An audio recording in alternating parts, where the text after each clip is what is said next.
Assalamualaikum warahmatullahi wabarakatuh. Berjumpa lagi kita di channel kesayangan kita, yaitu Regar Bayu ZMS. Channel yang membahas tentang olahraga, pendidikan jasmani, olahraga kesehatan, pendidikan kepramukaan, dan pendidikan sekolah dasar. Bersama saya, Kakak Zulfikar Muda Siregar SPD. Salam Pramuka. Pada kesempatan kali ini, saya akan memberikan kiat bagaimana cara menghafal sandi Morse dengan mudah dan tepat. Sebelum kita lanjut, jangan lupa klik tombol subscribe, like, komen, share, dan aktifkan lonceng notifikasinya agar mendapatkan video terbaru dari saya. Baik, langsung saja kita ke pembahasan. Seperti yang kita ketahui bahwa cara penggunaan sandi Morse dapat dilakukan dengan 5 cara. Yaitu pertama, menggunakan suara atau bunyi seperti dengan menggunakan fluid, trompet, dan sebagainya. Yang kedua, menggunakan sinar atau nyala atau juga cahaya seperti dengan menggunakan senter, lampu, api, dan sebagainya. Ketiga, menggunakan gerak seperti dengan menggunakan bendera, asap, lambaian tangan, dan sebagainya. Cara keempat yaitu menggunakan tulisan seperti dengan menggunakan sandi, kode, titik, koma, dan sebagainya. Dan yang terakhir, yang kelima yaitu menggunakan denyut listrik seperti dengan menggunakan kabel telegraf.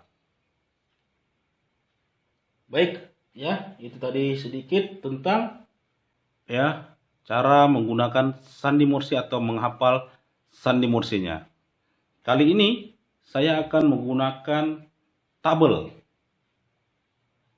Ya, ada 2 tabel nanti akan saya buat, dan situ akan saya buat cara kiat menghafal sandi Morse. Oke, langsung saja kita ke videonya. Baik, untuk langkah awalnya kita buat dulu ya garis di sini.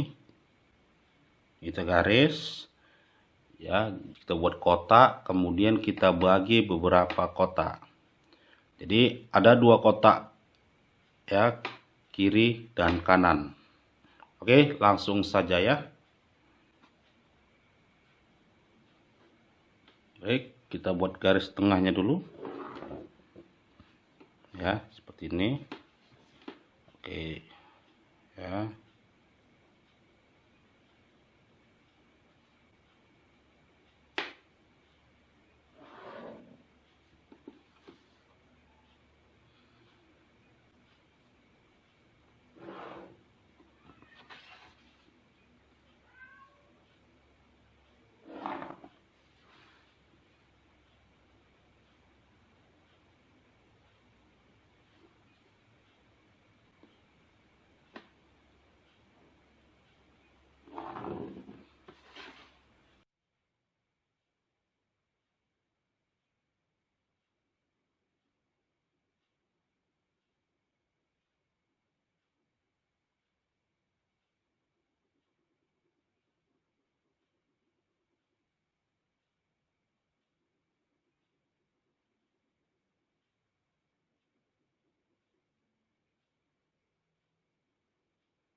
Oke, berikut sudah jadi ya kotak untuk sandi Morse-nya. Di sini seperti saya bilang di awal tadi ada 2 bagian. Ya, ini bagian E dan bagian T-nya. Ya, ada 2, saya bagi kotaknya. Kemudian di sini ada daerah ya bersih, tidak diarsir, dan dia ada daerah yang diarsir. Ya. Ini tidak diarsir dan ini diarsir. Ya, agar mempermudah kita menggunakan sandi Morse-nya. Jadi untuk yang tidak diarsir ini ya saya tuliskan dengan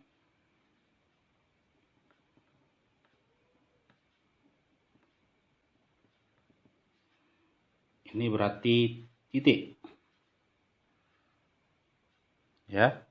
Sedangkan diarsir ini saya tuliskan dengan tanda penghubung atau panjang. Jadi ketika memainkan dengan bunyi atau fluid, untuk titik ini ya atau daerah yang tidak diarsir, kita hanya membunyikan pendek. Ya, membunyikannya pendek. Sedangkan yang diarsir ini ya atau tanda penghubung ini kita menggunakan atau memainkan ketika dengan fluid ini dengan nada yang panjang. Ya. Jadi inilah membedakannya panjang dan pendek ya. Di sini yang diarsir berarti tanda panjang, sedangkan yang tidak diarsir ini adalah pendek. Lantas untuk penulisan A, bagaimana cara penulisan A? Ya. Sebelum kita lanjut ke A, di sini ada ya E dan T. Tadi tidak diarsir dan diarsir. Oke.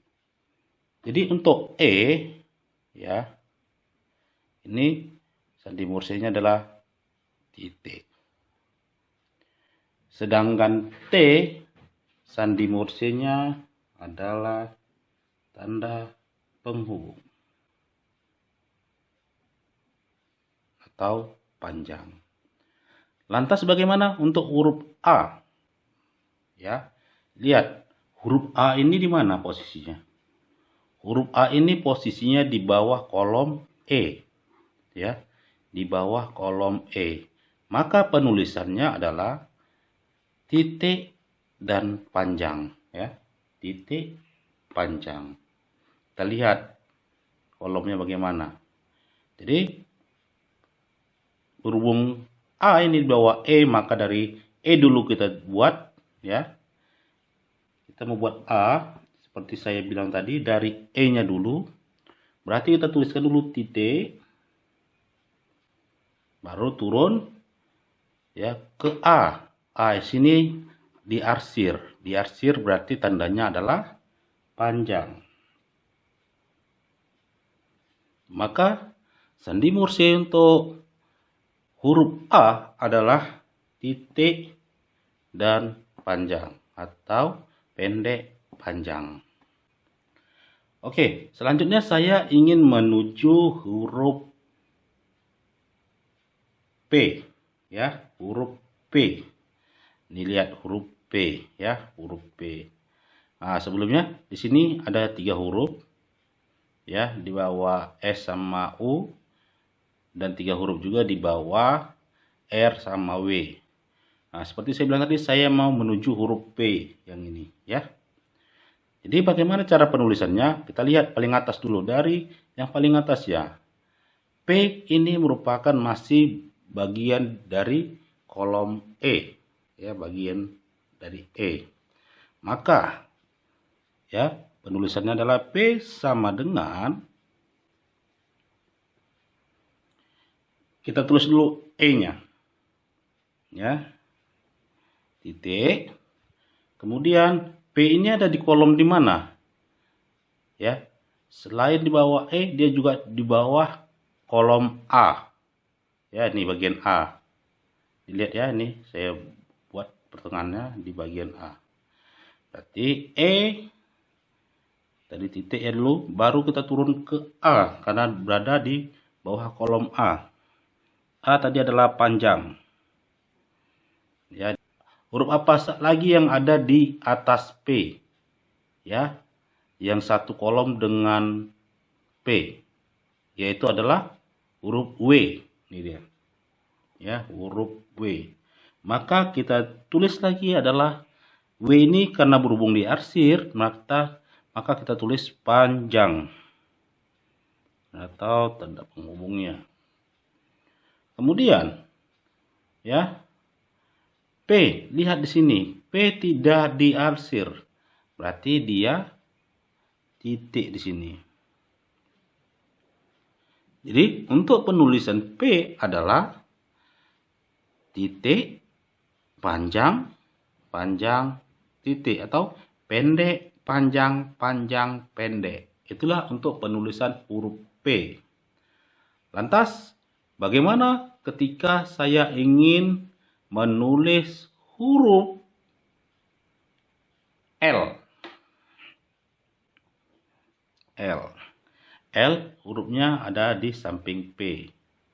Tetapi sudah berbeda ya, berbeda kolomnya. Kalau P tadi kolom atasnya adalah W, sedangkan L kolom atasnya adalah R. Jadi penulisannya ya, titik, panjang,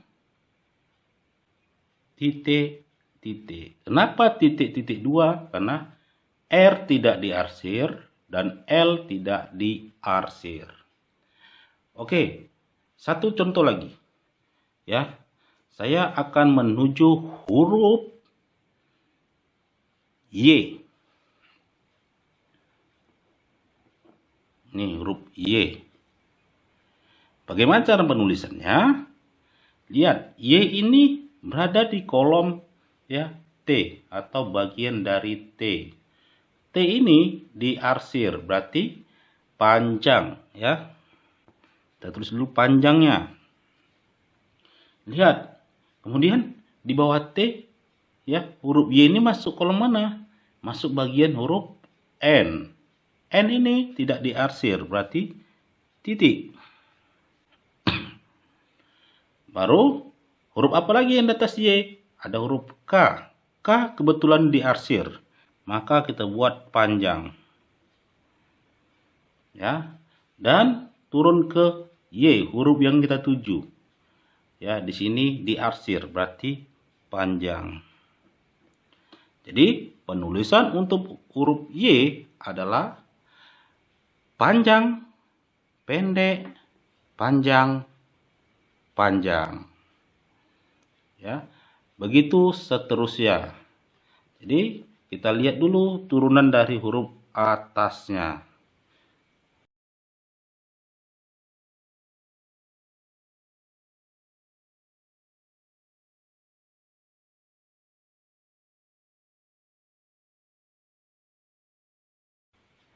Oke, jika ada pertanyaan tentang sandi Morse ini, bisa ajukan di kolom komentar. Saya memohon pamit, saya Julfiqar Muda Siregar, ucapkan salam pramuka. Assalamualaikum warahmatullahi wabarakatuh.